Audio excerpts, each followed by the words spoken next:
Alright, so returning to the spring thaw theme. Look at this runoff. We're down here, or I am, with you guys, down here at Lake Bannock. There is the lake there. Down this way a ways is my favorite spot around the path there. Around the corner. Big snowball just hit me in the head from the tree. Everything is thawing. I mean, we got a big dump of snow. It's the 14th, the Saturday, today. Big snow squall starting kind of like late night, early morning, and just finished. Done for the day, but you can hear the water, like it's literally a brook right here by design. Where I live is way up there at the top of the hill, in the same neighborhood as the last post, the last video post, and it's all running by design and nature's design and also civic engineering design right into the lake, as you can see, you know, right that way, right all the way down to the lake. And interestingly enough, Bannock is a brine lake. It's not quite fresh water. Out this way, eventually you'll see it. Oh, puppy incoming. Lots of people walking their dogs. Oh my goodness, it's okay, brother. How's it going? Good, just post it on my YouTube. Okay, right now. You should check it out, it's free. Okay. Doesn't suck either. Anyway, it's just Keddy-Leger, L-E-G-E-R, the future is friendly. We hope so, as in. I didn't get you on camera, I don't do that. Anyway, very popular spot amongst the locals, of course. This is a park. There's a couple parks around Lake Bannock. It's where the Olympic rowing stuff happens. There's like 6 different rowing clubs. We'll zoom in here and show you. So we got right past that tree, that building there is out on the water. And they do regattas of kayak and of canoe, kayak, and just rowing, like scull rowing, I guess it is considered, like regular rowing. I grew up on a river in New Brunswick, so we did a lot of paddling and sailing and stuff. But this lake is like the perfect spot for that. And the interesting thing about, I'd say 2 different sports, I should say, hockey and rowing, or paddling, if you will. If you're the best in Nova Scotia, you're quite possibly the best in the world. Like a Sidney Crosby level, you know, but for Olympic rowing or Olympic paddling or whatever. This is the spot that you will find in a lot of my videos right here, where in the summertime I play out onto the lake for the ducks and the birds, like this little fella here. It's a little starling. Yeah. And super peaceful spot. But the lake is a brine lake, so, you know, if you go down this direction, you'll reach the gates, as they're called. They're quite old. The gates are kind of like aqua barriers. They're very old, and they were used to form what are called basically water bridges, where they can artificially raise and lower the water level to let boats through, as that was a main line of shipping and such in the past. And they're more of a historical feature these days. They're beautiful. They're part of the Dartmouth scenery. We're here in Dartmouth, Nova Scotia, which is just across the harbor from Halifax, of course. Yeah, so this Bannock, as I was saying earlier, the water flows right into it. So this way, again, connects through the gates and goes down towards the harbor. Portland Street and Ochterlony and the Dartmouth waterfront. So if you go down that direction, you actually head towards Halifax and the harbor. There's the 2 bridges that go across.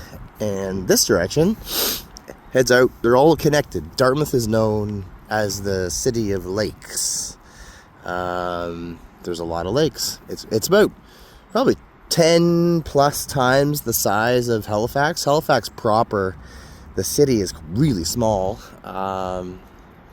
It's a peninsula, so there's North End, South End, West End, what have you, but it's really quite small comparatively to Dartmouth, or, you know, HRM is the Halifax Regional Municipality, which includes, you know, Bedford and Bayers Lake and even far out as Fall River and different areas. But Halifax proper is the city, and it's quite small land-wise, like really small.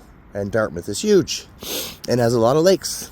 I don't think Halifax has a couple of small lakes, but I mean, Dartmouth is a whole different thing. So again, Halifax is basically straight this way, and then straight this way. Bannock connects to Micmac, and you can literally paddle all the way to the ocean if you were so inclined. That's why this is a brine lake, which just means that it has a very low level of salinity, so that means salt, but not much. It's just a mixture, and you'll actually find in the lake like mussels here and there. You'll find all sorts of different species of, you know, fish or animals basically that are kind of both. Rivers always meet the sea, but lakes kind of can do that too, especially here. So it's beautiful.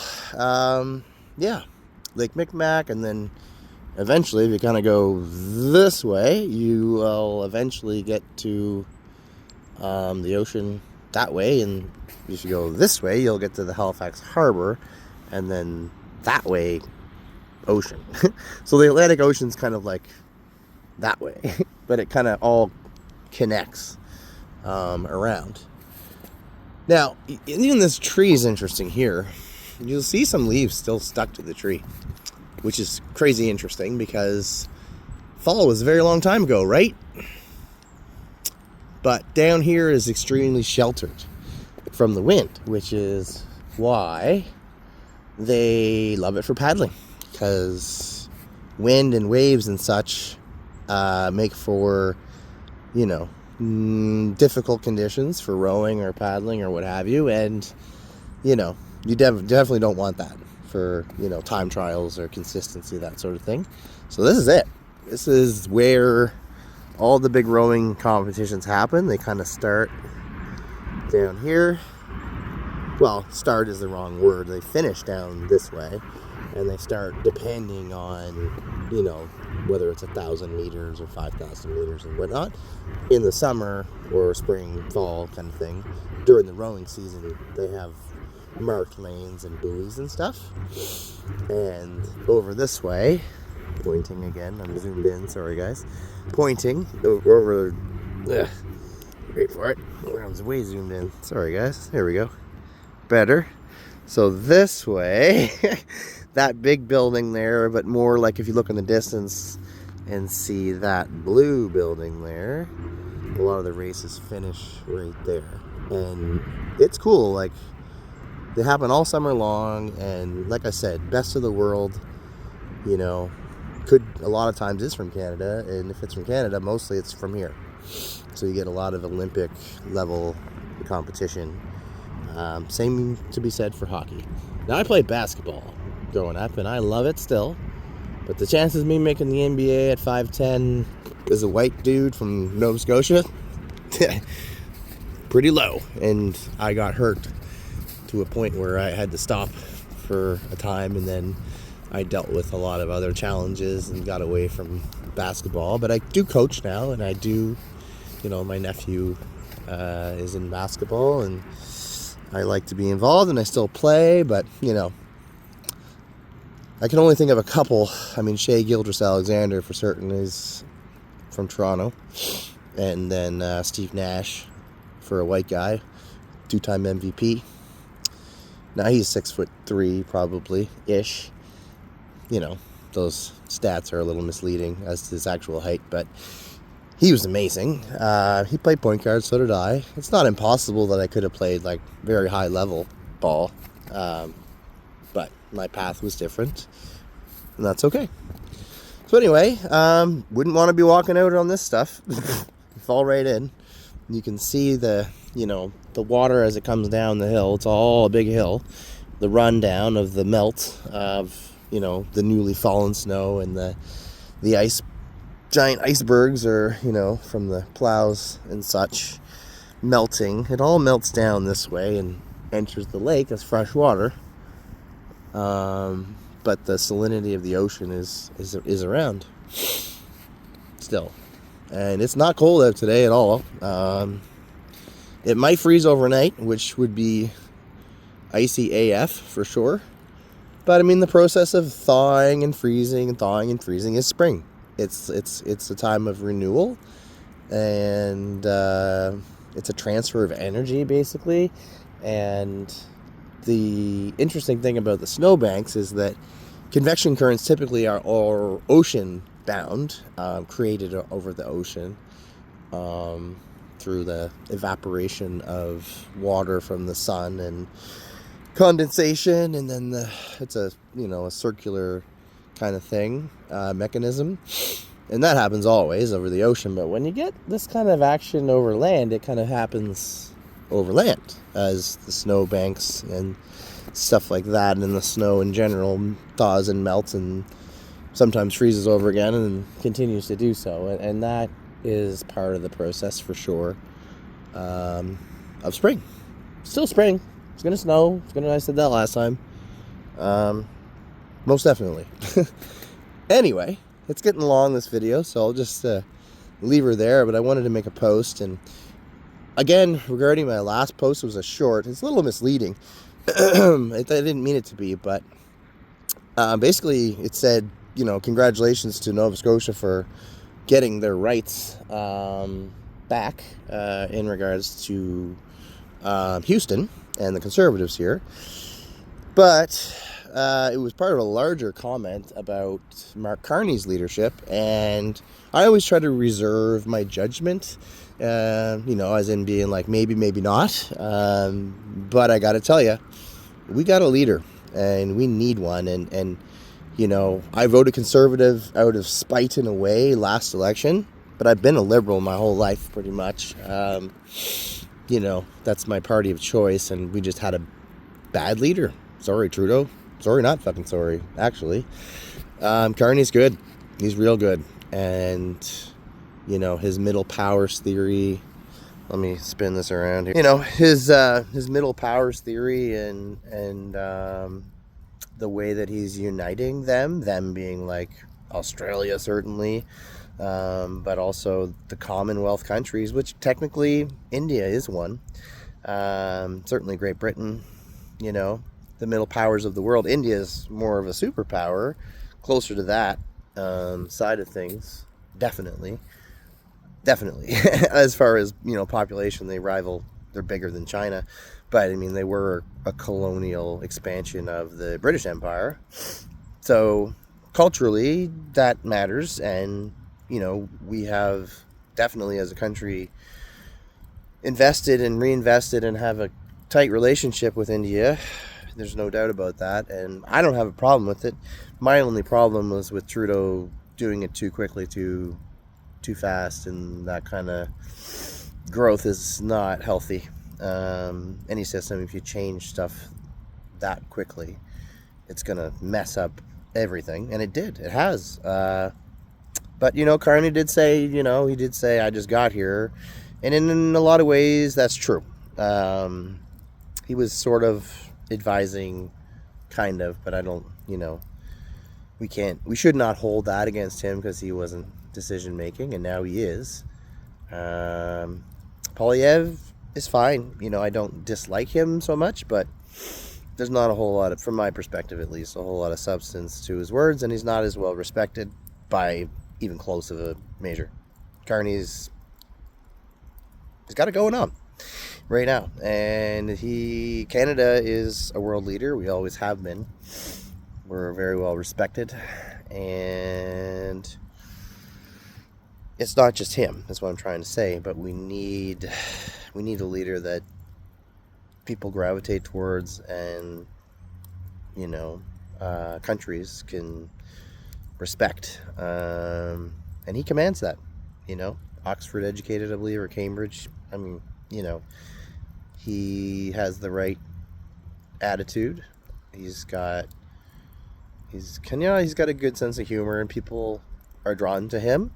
So I reserve my judgment, to be honest, until recently, and I was waiting probably within the last 2 weeks to see how he would approach things. I studied economics in university, a couple of different ones, not as a major, but it's an interest of mine for sure, investing in markets and stuff, for sure. So who am I? Good question. My friend told me to take that on, and probably good advice. I'm 45 years old, give or take a little, and I've worked for the Mental Health Commission of Canada, which is certainly government. It's one of the founding members back in 2005. When it was first created, and I served a 5-year term there, which is a full term, as long as one is allowed to serve. But it's very much senatorial in nature that, once you're a member of that organization, especially a founding one, you stay, your term is over, but you're still associated with, much like similar idea anyway. So I've worked for Capital Health, I've worked for the Early Psychosis Network, I worked for Langhouse, which is a wonderful place. I was a member there originally, founding member as well. So, it's been a journey, and these days I do a lot of different things, including this. Most recent project is a podcast that is coming. We're doing some recording with my partner in crime, podcast-wise. That'd be Aaron Taylor. So that will be coming to the channel very shortly, and he's an awesome guy and really smart dude, and we'll have guests and such. But yeah, I just wanted to do an introduction. I don't have to wear these glasses, but I can. I like them. They're polarized, quite nice, good for fishing, which you can do right here in these lakes, of course. So yeah, just wanted to introduce myself. I think that's enough for now. Pour maintenant. I'm French as well, of course. Léger, not léger, kind of léger, but léger in ancient Akkadian means lives by the sea. And so that's my family on my father's side, and then they're New Brunswick, and then on my mother's side it's also Akkadian and Scottish. The Keddy clan was my grandfather Keddy, Harold Keddy, and the clan was one of the oldest. If you go down to Pier 21, you can look it up. Keddy. Very old families on both sides, one Nova Scotia and one New Brunswick. So that almost always means, and certainly in my case, double Akkadian, and that's why I'm tied in so tightly with the native First Nations communities here in Nova Scotia, and the Métis are more, Mi'kmaq Métis is New Brunswick, and then it's most predominantly Mi'kmaq here in Nova Scotia. So yeah, that's it for now.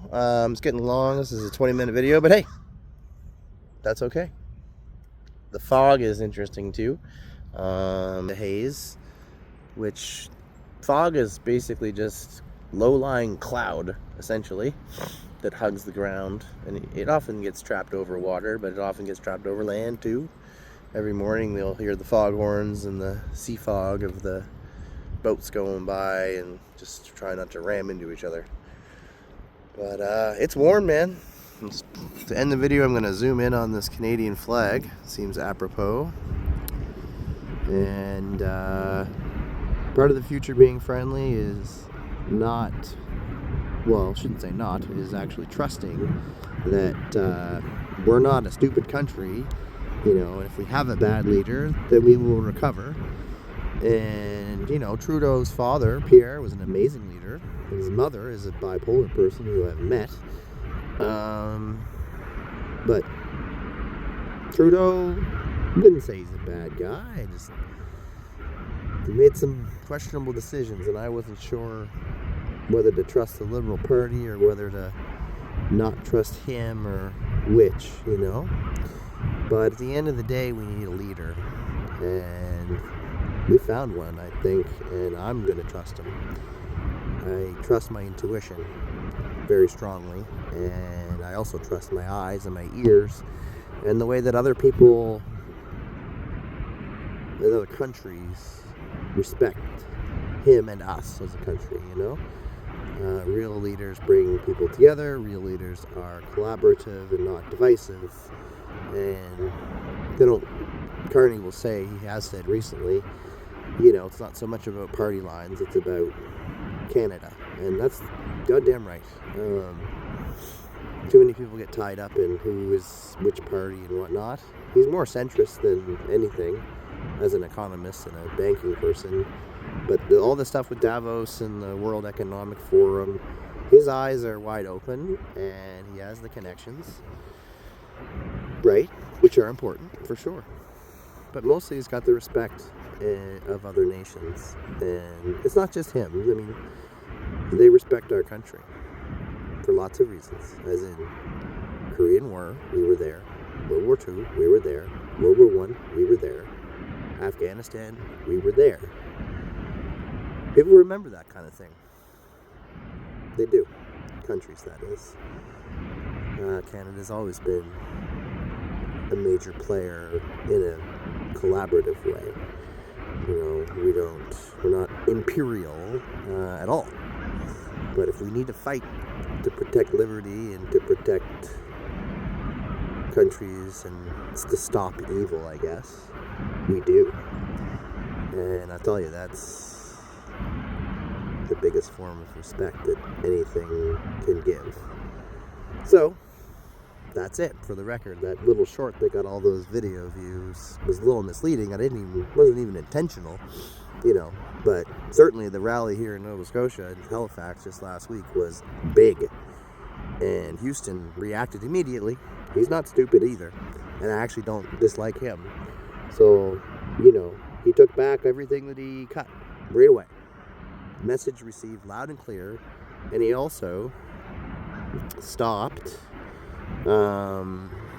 messing with the natives, the First Nations people, because he was trying to stop the dispensaries, which they have treaty rights on as far as if it grows in the ground. And then the native people have the right to harvest it and sell it. Tobacco, yes, definitely. Marijuana, same thing. Especially since Trudeau legalized it, right? But Houston really was trying to stop them. And, that's bogus.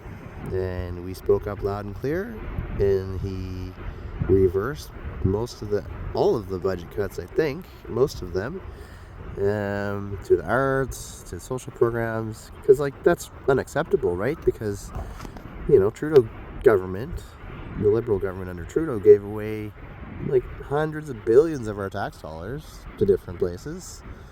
Not just Ukraine. Ukraine, sure, that one I stand behind, but some weird ones, and that's not okay, especially if you're doing that to cut from our social programs. Definitely not okay.